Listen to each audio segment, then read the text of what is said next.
Hi guys, कैसे हैं आप लोग। आशा करता हूँ अच्छे ही होंगे। देखिए, पिछले वीडियो में हम लोगों ने मौर्य साम्राज्य के बारे में चर्चा की। उसी क्रम में आगे बढ़ते हैं। पिछली बार मैंने मौर्य साम्राज्य को कहानी के रूप में सुनाया था। आज कुछ तथ्य भी पढ़ेंगे जो बहुत ही परीक्षोपयोगी हैं, परीक्षा में बार बार पूछे जाते हैं, महत्वपूर्ण हैं। देखिए, आगे बढ़ते हैं। हमने पिछला वीडियो तीक्ष रक्षिता जिसकी चर्चा की थी हमने, जो कि अशोक की पत्नी थी। देखिए, तीक्ष रक्षिता को मुगल मौर्य वंश, क्षमा करिएगा, मौर्य वंश के पतन का कारण माना जाता है। देखिए, उसी चर्चा में आगे बढ़ते हैं। चर्चा को उस कहानी में आगे बढ़ाने के पहले मैं थोड़ा फैक्ट्स पढ़ाना चाहूंगा आप लोगों को। देखिए, मगध राज्य जो हम लोगों ने पढ़ा था, मगध है, तो वो मगध राज्य में, देखिए मार्कर बहुत चल रहा है, उसका यूज कर लूं। तो मगध राज्य में जो आपका था, मगध साम्राज्य था, वहां पर हमने पढ़ा था हर्यक वंश। हर्यक वंश। तो उसके बाद कौन सा आया था आपका? शिशुनाग था। शिशुनाग वंश।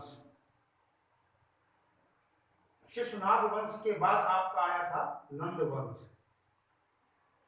नंद वंश।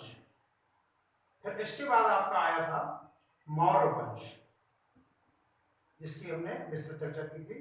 मौर्य वंश के बाद आपका अगला वंश जो है आपका, देखिए पहले हम समझते हैं इसको। यहां तक हमने चर्चा खत्म कर दी थी। देखिए, यहां जो आपका हर, इसको एक ट्रिक से पढ़ेंगे हम लोग। हरेक शिशु को आनंद आता है मोर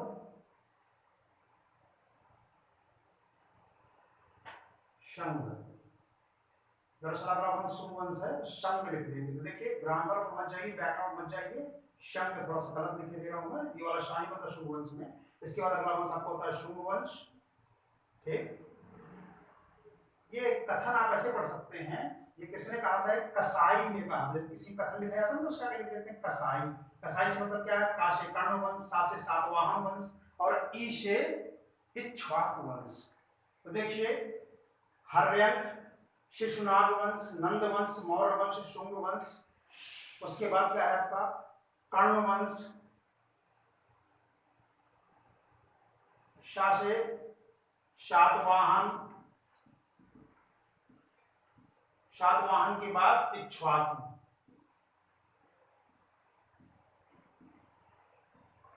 तो देखिए, आगे भी इसके बाद आगे पढ़ेंगे हम लोग, लेकिन अभी में चर्चा यही करना है। मेरा उद्देश्य ट्रिक से पढ़ाना नहीं है, लेकिन तथ्यों को याद करने के लिए अगर हम ट्रिक का उपयोग करते हैं तो बुरा नहीं है। तो देखिए, हम इस ट्रिक को ऐसे समझ सकते हैं, हर एक शिशु को आनंद आता है मोशन। ठीक, ये मान लीजिए किसने कहा? किसी व्यक्ति ने कहा। कौन हो कहने वाला? कसाई हो व्यक्ति। वो व्यक्ति कौन है? कसाई है। देखिए, हम इसको ऐसे डिकोड करते हैं। हर एक का मतलब हर्यक, शिशु का मतलब होता है शिशुनाग, को का कोई मतलब नहीं है यहाँ पर। आनंद में से आप नंद ले लीजिए, नंदवंश आ गया आपका। आता है अर्थहीन है, कोई मतलब नहीं इसका। मोर, मोर वंश के लिए है। शंग से आपको याद आएगा शुंग वंश। कसाई में तीन वर्ड है, का से कर्ण वंश, शा से सातवाहन, और ई से इक्ष्वाकु वंश। तो देखिए, अब आगे चर्चा करते हैं फैक्ट्स पर।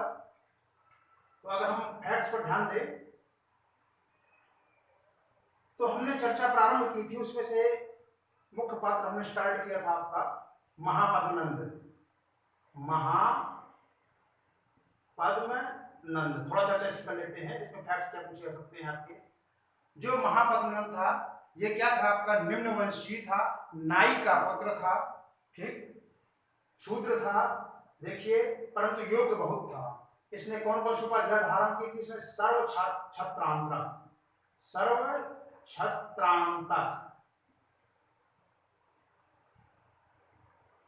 भार्गव, दो मुख्य उपाधियां इसकी। इसके बाद एक छत्र, एक राट और उपाधियां धारण की थी। तो सर्व छत्रांतक का मतलब होता है सभी क्षत्रियों का अंत करने वाला। चूंकि ये शूद्र था, ठीक। ये इसको ये भय था कि क्षत्रिय ही सत्ता को हथिया सकते हैं, तो क्षत्रियों को समाप्त करने का इसने प्रण उठाया और लगभग किया, संपूर्ण रूप से तो नहीं कर पाया लेकिन काफी हद तक किया। भार्गव, भार्गव कहते हैं परशुराम का दूसरा नाम है भार्गव, क्योंकि परशुराम ने भी 17 बार पृथ्वी को क्षत्रिय विहीन किया है ऐसा माना जाता है। उसी प्रकार से महापद्मनंद ने भी क्षत्रियों के विरुद्ध अपना अभियान चलाया, उनका नाश करने का प्रयास किया ताकि कोई पृथ्वी पर क्षत्रिय न बचे। तो इसको क्या कहते हैं, भार्गव के नाम से भी जानते हैं, सर्व क्षत्रांतक के नाम से भी जानते हैं। एक राट ये भी आपका होता है। देखिए इसके बाद हम क्या करते हैं, कुछ और उपाधियां देखते हैं हम लोग। देखिए इसमें क्या है, अगला हमारा है, इसके बाद हमने शुरू किया था महापद्मनंद के बाद हम आ गए थे मौर्य वंश में, धनानंद आया था, इसके बाद धनानंद के बारे में आपको ज्यादा कुछ नहीं पढ़ना है। जो परीक्षा पूछा जाता है आपका चंद्रगुप्त मौर्य से, चंद्रगुप्त मौर्य से उसकी कौन कौन सी उपाधियां थी, सेंड्रोपोड्स, एंड्रोपोड्स, मैं पिछली वीडियो बता चुका हूं, यहां बताना जरूरी नहीं समझता हूं। ठीक, इसके अलावा इसके बारे में आप ये जान सकते हैं, ये बताया था मैंने आपको 322 ईसा पूर्व में आक्रमण किया था, 323 ईसा पूर्व से गद्दी में बैठे आपके लिए। ठीक, 323 ईसा पूर्व में लगभग गद्दी में बैठे। और देखिए इसके बाद क्या है, ये जो चंद्रगुप्त मौर्य है इनका युद्ध हुआ आपका सेल्यूकस निकेटर, जो कि सेनापति था, थल सेनापति था किसका, अलेक्जेंडर का, सिकंदर का, उसकी पुत्री से इनका विवाह हुआ था, यही बता चुका हूं। पुत्री का नाम था कार्नेलिया हेलेना। ठीक, संधि के तहत 4 राज्य दे दिए थे उसने अपने, या का पूरा जो पाकिस्तान और अफगानिस्तान कुछ एरिया है उस एरिया पढ़ते हैं, मैंने पिछले वीडियो में बता दिया है, यहाँ बताने की आवश्यकता नहीं है। देखिए फिर उसके बाद क्या है, 500 हाथी दिए थे बदले में, इन्होंने उपहार स्वरूप दिए थे, संधि स्वरूप कह दीजिए, उपहार स्वरूप कह दीजिए। किसको दिए थे, चंद्रगुप्त ने दिए थे। किसको दिए थे, सेल्यूकस निकेटर को दिए थे, अपने ससुर को दिए थे। भाई शादी के बाद ससुर बन गए ना। अब देखिए इसके बाद अगला क्या है, अगला ये है आपका कि इन्होंने कौन सा धर्म अपनाया था, तो इन्होंने जैन धर्म अपनाया था। इसके बाद भद्रबाहु से इन्होंने शिक्षा ली थी, मतलब ये गुरु कौन थे जिन्होंने जैन धर्म अपनाया था, इनको वो थे भद्रबाहु। ये अंत में क्या है, अपना राजगद्दी पुत्र हित में छोड़ करके बिंदुसार के लिए छोड़ करके चले जाते हैं, और कहा जाते हैं, कर्नाटक के श्रवणबेलगोला, श्रावण, चाहे श्रवण पढ़िए या श्रावण पढ़िए, श्रावण भी लिखा मिलता, श्रवण भी लिखा, श्रावणबेलगोला, ये मैसूर में पड़ता है, कर्नाटक।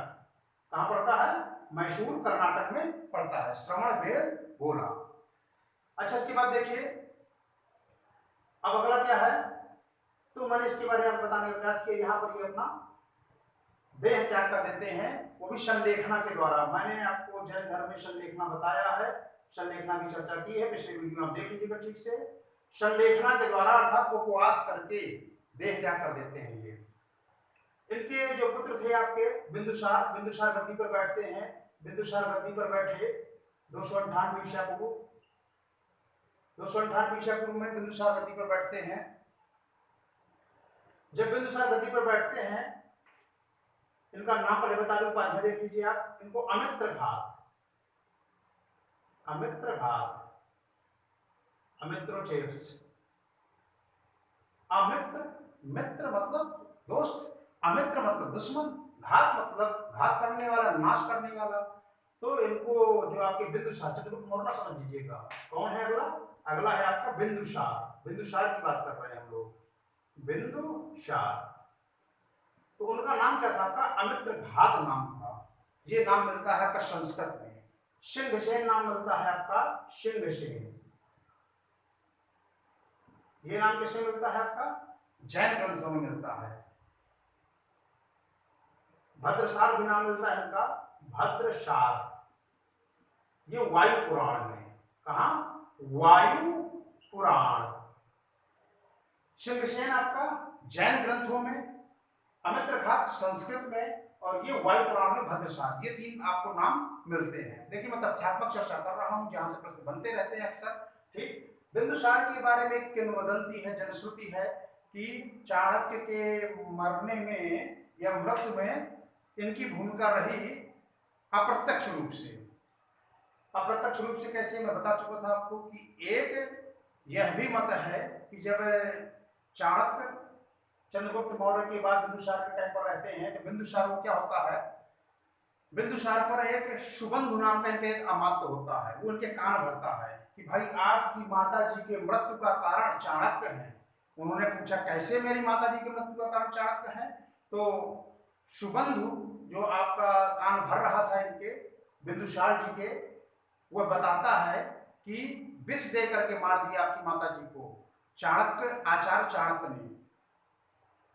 पूरी कहानी बताता है कि खीर में विष मिलाया हुआ था, आपके पिता के लिए खीर गई थी लेकिन माता जी ने खा ली थी और माता जी मर गई। अब प्रश्न यह है कि चाणक्य ने चंद्रगुप्त मौर्य को खीर में विष क्यों दिया। दरअसल चाणक्य जो थे विष कन्याओं से सुरक्षित रखने के लिए, किसी भी प्रकार के जहर सुरक्षित रखने के लिए थोड़ा थोड़ा जहर की मात्रा बढ़ाते हुए धीरे धीरे जहर दिया करते थे, विष दिया करते थे खीर में या भोज्य पदार्थ में, किसको, चंद्रगुप्त मौर्य को, ताकि राजा को कोई हानि ना हो विष से। उसी क्रम में एक दिन चाणक्य देर से पहुंचते हैं और उसका निरीक्षण परीक्षण नहीं कर पाते हैं, और उस खीर के प्याले का भक्षण कौन कर लेती है, बिंदुसार की माता जी कर लेती हैं, और संयोगवश क्या होती है, उनकी माता जी की मृत्यु हो जाती है। बिंदुसार को बचा लिया जाता है परंतु माता जी की मृत्यु हो जाती है। जब कान भर देते हैं शुभंधु जी, तो शुभंधु जी के कान भरने के कारण इनको निष्कासित कर दिया जाता है, या स्वयं कहिए स्वयं निकल जाते हैं राज्य से। बहुत ही इनको धक्का पहुंचता है, आघात पहुंचता है चाणक्य को, और जंगल में कुटिया बनाकर रहने लगते हैं। धीरे धीरे जब इस बात का ज्ञान होता है बिंदुसार को कि चाणक्य गलत नहीं थे, चाणक्य की मनसा क्या थी, उद्देश्य क्या था, तो उन्हें बहुत ही पश्चाताप होता है, और शुभंधु अमात्य को क्या करते हैं, वो जेल में डाल देते हैं, कारागार में डाल देते हैं, और उसके बाद क्या करते हैं, चाणक्य को लाने का प्रयास करते हैं, परंतु चाणक्य आते नहीं हैं। चाणक्य नहीं आते हैं, इसके बाद क्या होता है, शुभंधु जो कारागार में था वो भाग जाता है, किसी तरह से एन केन प्रकार कारागार से भाग जाता है। फिर कैसे होता है, फिर क्या होता है, देखिए जब कारागार से भाग जाता है तो फिर यह इस फिराक में रहता है कि जो कुछ हुआ चाणक्य के कारण मेरे साथ ऐसा हो रहा है, चाणक्य को मारने के लिए भागता है। तो राजदूत जाते हैं, चाणक्य को बताते हैं कि शुभंधु अमात्य जो था वो भाग चुका है कारागार से, वो आपको मारना चाहता है। परंतु चाणक्य ने क्या किया, वो देह त्यागना चाहते थे, उन्हें किसी प्रकार का जीवन मोह नहीं रहेगा, तो उनका उद्देश्य पूर्ण हो गया था, उन्होंने किसी प्रकार की सुरक्षा स्वीकार नहीं की। शुभंधु आता है, अवसर पा करके उनकी कुटिया में आग लगा देता है। जब तक आग बुझाते उसके पहले ही चाणक्य ने क्या, यह संसार त्याग दिया। ऐसी एक मत ये भी है चाणक्य की मृत्यु का। तो देखिए जो बिंदुसार हैं, आपके बिंदुसार के बारे में हमें पढ़ लिया, आपका अमित्रघात, सिंहसेन, भद्रसार, 3 नामों से इनको जाना जाता है, ये पूछे जाते हैं परीक्षा में। देखिए बिंदुसार के बाद हम आते हैं, मैंने पहले बताया था कि अशोक के लिए तो एक अलग से वीडियो बनाना पड़ेगा हमको, अशोक के लिए पूरा एक वीडियो बनाना पड़ेगा, उसमें उनके शिलालेख जितने भी लेख हैं उनकी सारी चर्चा करनी पड़ेगी, उसके लिए एक अलग वीडियो बनेगा। तो अशोक की चर्चा तो बहुत कम ही करेंगे यहाँ पर। देखिए अब थोड़ा मौर्य की शासन व्यवस्था, मौर्य की शासन व्यवस्था में हम लोग क्या है थोड़ा चर्चा करते हैं कि इनकी सामाजिक स्थितियां कैसी थी, इनकी धार्मिक स्थितियां कैसी थी, ठीक, इनका जो आर्थिक स्थितियां थी वो कैसी थी, इस पर थोड़ा प्रकाश डालते हैं। देखिए अब क्या है, इसके बाद इनकी जो कृषि व्यवस्था थी वो सुदृढ़ थी। कृषि प्लस पशुपालन प्लस वाणिज्यिक व्यापार, जो वाणिज्य व्यापार होता था आपका, वो तीनों को मिलाकर के वार्ता कहा जाता था। ये पॉइंट याद रखिए, वार्ता कहा जाता था। किस नाम से जानते थे, वार्ता। ये तीनों को समृद्ध रूप से, इनसे जो पैसा मिलता था, जो रुपया मिलता था, वार्ता मतलब वृत्ति का साधन, वृत्ति मतलब रुपया पैसा, ठीक। तो वार्ता कहते थे तीनों से मिलने वाले वाणिज्य को, पैसे को, रुपया को, धन को क्या कहते थे, वाणिज्य, पशुपालन और कृषि से मिलने वाले वार्ता कहलाते थे, ठीक। इसके बाद देखिए अगर हम बात करते हैं कृषि के बारे में, सीता एक आती है, राजकीय भूमि को सीता के नाम से जानते थे।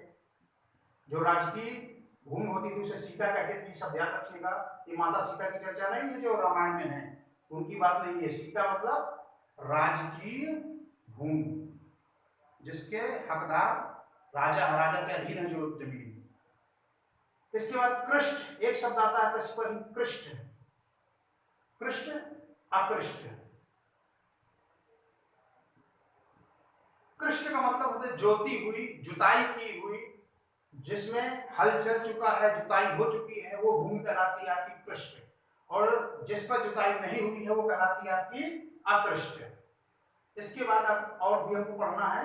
देखिए जो राजस्व लिया जाता था वो 1/4 या 1/6 भाग लिया जाता था, कुल उपज का 1/4 या 1/6 भाग। अगर बात करें सिंचाई का टैक्स, तो सिंचाई का टैक्स लिया जाता था आपका, ये ध्यान दीजिएगा, ये आपका कृषि राजस्व जो उपज होती थी, कुल उपज का इतना पार्ट लिया जाता था, 1/4 या 1/6 भाग लिया जाया करता था। इसके अलावा जो हमारा अगला है सिंचाई के बारे में, तो सिंचाई क्या है, 1/3 या 1/5 हिस्सा लिया जाता है। देखिए अलग है टैक्स, ये टैक्स इससे हट करके कुल उपज का अगर सिंचित भूमि है, सिंचाई की गई है उसमें, तो 1/3 या 1/5 भाग टैक्स के रूप में लिया जाता था, ऐसा किया जाता था। अब देखिए इसके बाद क्या है, ये हमारी बात हो गई आपकी कृषि के बारे में, कृषि की चर्चा हो गई आपकी। देखिए अब हम थोड़ा सा इनकी मुद्रा वगैरह के बारे में चर्चा कर लें। देखिए मुद्रा की चर्चा करते हैं तो पण नाम से जाना जाता था, जो राजकीय मुद्रा थी वो पण कहलाती थी। ध्यान दीजिएगा इस पर, पण राजकीय मुद्रा, जो राजा के यहाँ मान्य थी मुद्रा, राजकीय मुद्रा जो थी वो थी पण। 3 प्रकार के सिक्के, सिक्कों को रूपा कहते थे, सिक्कों को क्या कहते थे, रूपा। हम लोग रुपया बोलते हैं ना जैसे, तो उस समय रूपा बोला जाता था, रूपा, सिक्कों को रूपा बोला जाता था। अच्छा इसके बाद देखिए अब जो सिक्के 3 प्रकार के, एक सुवर्ण, एक सिक्का कौन सा होता था आपका, सुवर्ण, सोने का, सोने के सिक्के को सुवर्ण कहते थे या फिर पाद कहते थे। सोने के सिक्के को क्या कहते थे, सुवर्ण या पाद। कर दूं,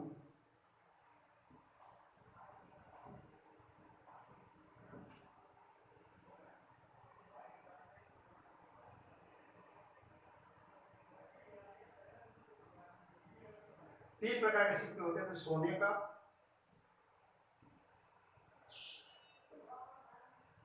चांदी का और तीसरा तांबे का। इसको कहते थे सुवर्ण,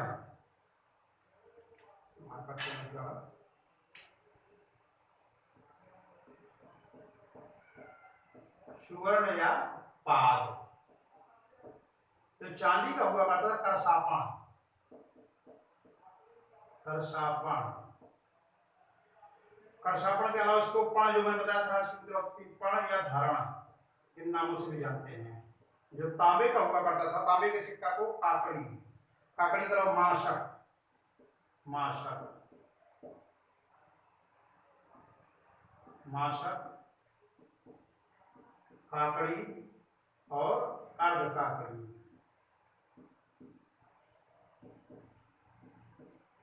कोई काकड़ी सा, अर्ध काकड़ी, माशक। देखिए फिर सुन लीजिए, जो सोने के सिक्के हुआ करते थे, सोने के सिक्कों को क्या कहते थे हम लोग, सुवर्ण या पाद के नाम से जानते थे। जो आपके चांदी के सिक्के थे उनको करसापण, पण या धरण कहते थे। जो आपके तांबे के सिक्के बचते हैं उनको माशक कहते थे, काकड़ी कहते थे, अर्ध काकड़ी कहते थे। ये थी आपकी क्या, सिक्कों के बारे में, अर्थव्यवस्था के बारे में जानकारियां, जो कि पेपर में पूछी जाती, तथ्यात्मक जानकारी। इसके बाद देखिए सामाजिक स्थिति, क्या देखना हमको, सामाजिक स्थिति।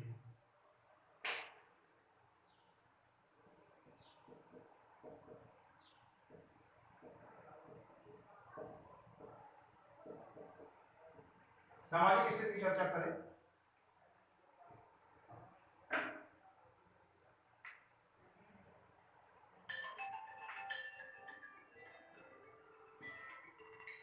देखिए छंद, छंद क्या होता है आपका, छंद वासनी। पहले इनकी चर्चा नहीं करते हम, पहले सामाजिक स्थिति चर्चा करते हैं। देखिए जो मेगस्थनीज है, मेगस्थनीज राजदूत, जो सेल्यूकस के द्वारा चंद्रगुप्त के दरबार में भेजा गया था, इसने इंडिका नामक पुस्तक भी लिखी थी, सेल्यूकस। तो देखिए जो सेल्यूकस थे आपके, सेल्यूकस ने मेगस्थनीज को भेजा था, मेगस्थनीज ने इंडिका लिखा था, और इंडिका में क्या है आपको बताया गया था, क्या बताया गया था इंडिका में? 7 प्रकार की जातियों का वर्णन किया गया था। मार्कर तो ठीक चल नहीं रहे, लगता है इनको डालना पड़ेगा। 7 प्रकार की जातियों का वर्णन किया गया था। तो 7 बोले कौन कौन से बताए गए थे आपका? सबसे पहले दार्शनिक, किसान, आहिर, कारीगर या शिल्पी,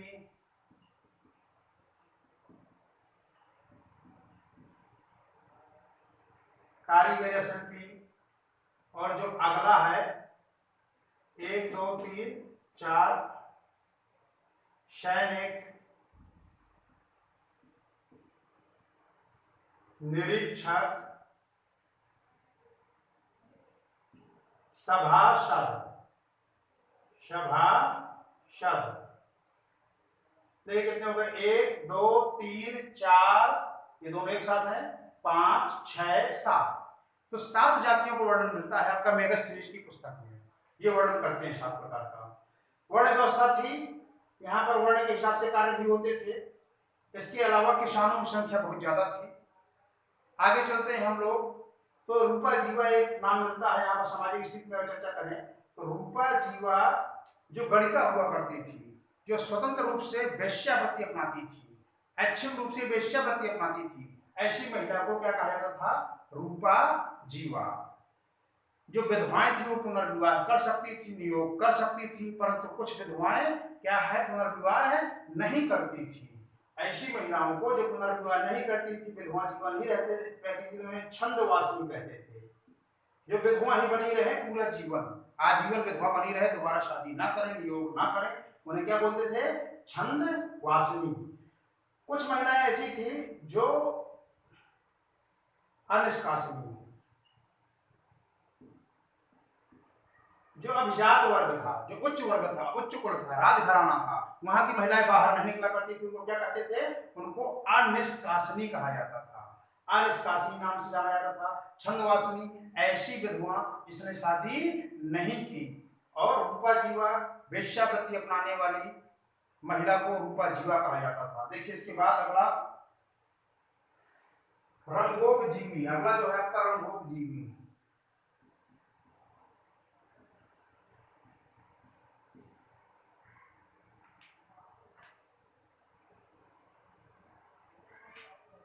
एक रंगोपजीवनी, रंगोपजीवनी। देखिए रंगोपजीवी क्या है? ऐसे जो कलाकार होते, पुरुष कलाकार होते, उन्हें रंगोपजीवी कहा जाता था, और जो महिला होती थी उनको रंगोपजीवनी कहा जाता था। जो महिला कलाकार होती थी उनको रंगोपजीवनी, और जो पुरुष हुआ करते थे उनको रंगोपजीवी कहा जाता था। अब देखिए इसके बाद हमको चलना है धार्मिक स्थितियां कैसी थी। तो 2 प्रकार के आपके धर्म संबंधी न्यायालय थे। आपका एक था कंटक शोधन, कंटक शोधन। देखिए 2 प्रकार के न्यायालय होते हैं। एक होता है आपका दीवानी का न्यायालय, ठीक, और दूसरा न्यायालय जो कहलाता था आपका धर्मस्थीय, धर्मस्थीय।